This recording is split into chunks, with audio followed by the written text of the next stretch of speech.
Okay, it will take its own time to get here 5 volts across the capacitor. You know the behavior of capacitor. It gives supply voltage to this, it will keep charging. Once it's completely charged, this itself behaves like a source. Okay. Now you can see here that the capacitor is charging from 0 to say for example 5 volts. After that, diode will be reverse biased. Because diodes know that for the diode to conduct, what is the voltage requirement? Vp. Vp should be V gamma plus eta VBB. This should exceed whatever the voltage at this point, that should exceed the Vp here. Up to that, diode inside this will be reverse biased. As long as diode is reverse biased, you will get a leakage current here. This the leakage current is that does not play any significant role. But look at here, once capacitor is completely charged, what will happen? Assume that voltage across capacitor as just greater than the Vp. What will happen now? Capacitor will be completely charged. Now capacitor is enough to forward bias this diode present inside this. Now the conduction path will start. Okay. Initially the capacitor keeps charging like this. So this is nothing but charging path of the capacitor. Charging path. That means the way the capacitor gets charged is like this. This resistance is larger if you prefer.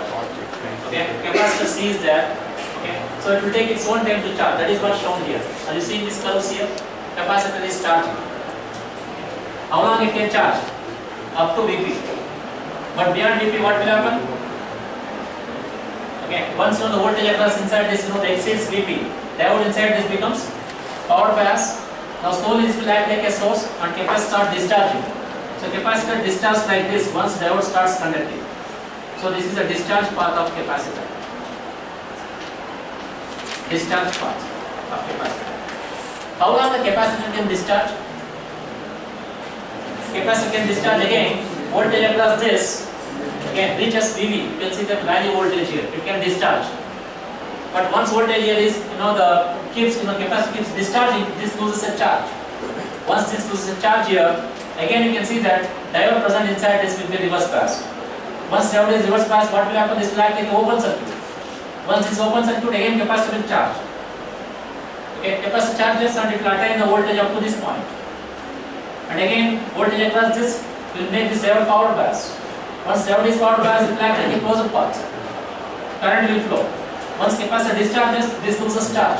Voltage reduces. Once voltage reduces, this voltage across this, makes this diode as reverse bias. Okay. So in this phenomenon, what you are getting is sometimes the capacitor keeps discharging once it has got sufficient voltage, and once it loses a charge, it will start acquiring from the supply voltage.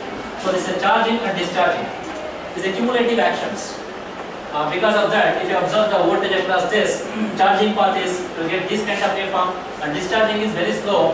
Discharging is faster here, not slow, because of this is a small value. Smaller the value, what about the discharge time? Resistance is smaller, discharge will be faster. Resistance is large here, charging will be slow. You can see here timing, this is the charging timing, larger. Discharge time, small. You understand this? Because of these cumulative actions, you are going to get this kind of waveforms. And of course, if you use here, instead of resistor, a constant current source.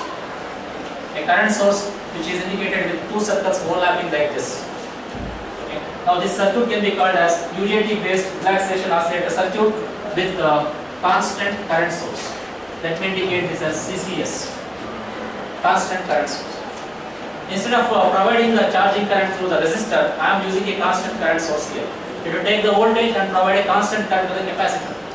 And because of that, you are going to get these kind of waveforms. You can see that now, instead of having exponentially increasing curve, you are going to get a sharp increase curve like this. Okay. You understand this? This is exponentially increasing, exponentially decreasing. But look at here, because of the constant current source here, exponential has been eliminated, and you are going to get linearly increasing. Okay, charging and decreasing charging, increasing, decrease. You are going to get almost like a sawtooth waveforms.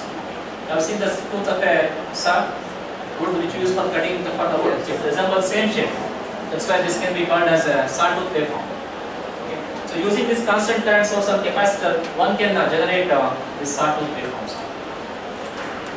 So any questions are there here? Okay, that's an application of unit junction transistors. In the next class, we'll discuss MOSFETs, FETs. That's going to be number 2.